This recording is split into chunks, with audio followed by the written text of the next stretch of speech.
आज असार 15 अर्थात् राष्ट्रिय धान दिवस मनाइँदैछ।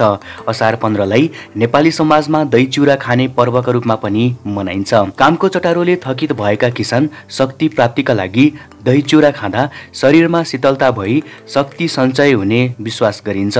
खेतीपाती बाहेक अन्य पेसा र व्यवसायमा लागेका नेपालीहरूले पनि आज दही चिउरा खाई असार 15 मनाउँछन्। विक्रमसम्म 2061 मङ्सिर 29 गते मन्त्री स्तरीय निर्णय गरी 2062 साल असार 15 गतेदेखि राष्ट्रिय धान दिवस मनाउन थालिएको हो। कृषि प्रधान देश भएकाले नेपालका अधिकांश मानिसहरूको पेसा खेतीपाती हो। किसान वर्षभरका लागि छाक जुटाउन यो महिना खेतीमा व्यस्त हुन्छन्।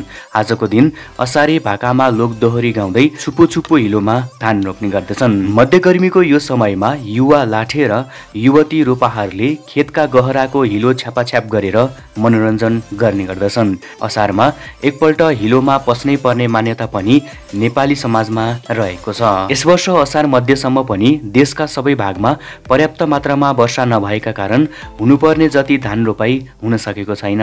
तपाईहरुलाई पनि असार 15 को धेरै धेरै शुभकामना।